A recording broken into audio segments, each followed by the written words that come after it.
Kara wanted to surprise you, but she has to tell a friend that works at West National City Bank. The branch that got robbed? Right. Right. Yes.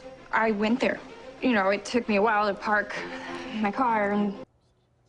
Supergirl is a hero learning on the job. Melissa Benoist plays the DC Comics character Kara Zor-El, Superman's cousin. After 12 years of hiding her true identity, she decides to embrace her superhuman powers and leap into the spotlight. Supergirl opened last week as the season's #1 new series. That's awesome. And this morning we are thrilled. We have Melissa Benoist and Mehcad Brooks, who plays James Jimmy Olsen. And congratulations, guys. Thank you so much. Yeah. Nice to see you. You came off a little show called Glee not long ago, so you've experienced being on a successful show. Right. You getting that same vibe on the show? Is it something where you're saying, this thing's taken off? I think so, yeah. I think all of us kind of had this gut instinct. I knew even when I auditioned that it was something special and important that I wanted to be a part of. Mehcad, your character, Jimmy Olsen, is now James Olsen. And he's quite the modern man. Yes, he's black. And yes, he's very, you know, he's very chic. He's very urban chic. Yeah, well, you know, the DNA of James is the same. He's the cub reporter at heart. You know, here's the thing: if you had a best friend that could save the world, I'm sure most of us would act like James, and we would help, right? So.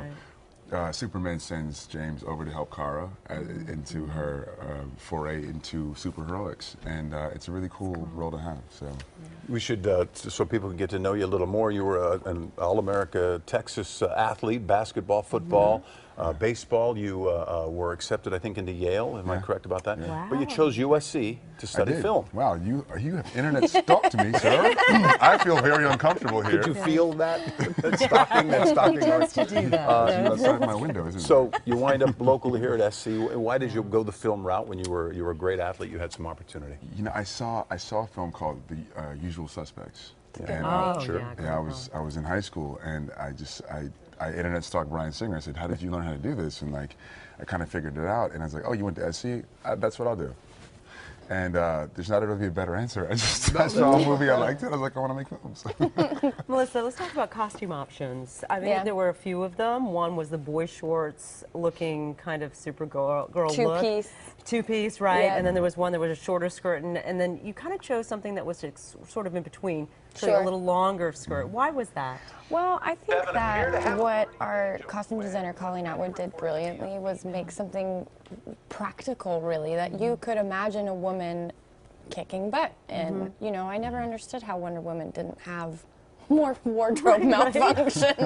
Exactly. And I also love that we did pay homage to that two-piece, but I you know, I think we had that one scene where that's where it's going to happen, and that's for the people who wanted to see that. That's the last time it's going to happen, you know? It's a nice choice. Supergirl had a little help, though, saving those folks in the plane in that pilot episode. Ronnie, can we take a look at this? The news anchor for National City. Yeah. Mr. Star, he thought he stole the show. First of all, that guy's way too good looking to be on the news. Oh, listen. Mutual admiration. Oh, look at Lena. Let's be honest, you could not have saved that plane if you weren't watching the news. No. That's true. It's true, you're right. It's a very important thing to do. You let me know I had to save my sister. The Callista Flockhart's character is your boss in this, and there's a nice little a back and forth between the two of you when you're discussing whether it should be Supergirl or Superwoman. And her line was, I don't know if you remember her line in that, but she talks about it's okay to be a girl. Yeah. Because I'm successful. I'm rich, I'm hot, I'm smart, and your boss. Yes. Yeah. I love that moment. I really love that scene, and I'm glad that it stuck out to a lot of people. It's such an important conversation, but also at the same time, what's important about it is that it doesn't matter to be called girl or woman. It's, you know, kind of, it's a good thing to be both. Yeah. Did either of you like comic books growing up? I did. I was more of a comic book movie fan. Me too. But I think we all were, especially in our generation. It's like, you know, you had the Batmans coming out, like Michael Keaton as Batman. Tim Burton doing those, and the Richard Donner Supermans. So like we grew up on that. So like I think our attention span was sort of divided between comic books and comic movies because they were so good at the time. So. I didn't read the books much comic books as a kid, more in college. I had a friend who really liked them. I did a lot of Archie and Batman.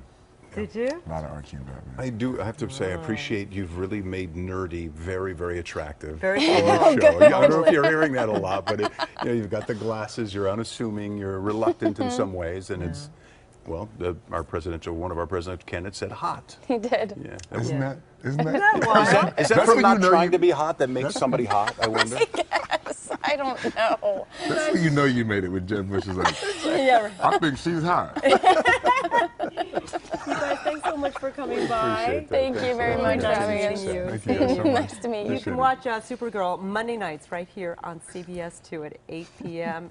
It really is a treat. Keep watching that news, though. You never know what's going to happen next. So, might save a plane.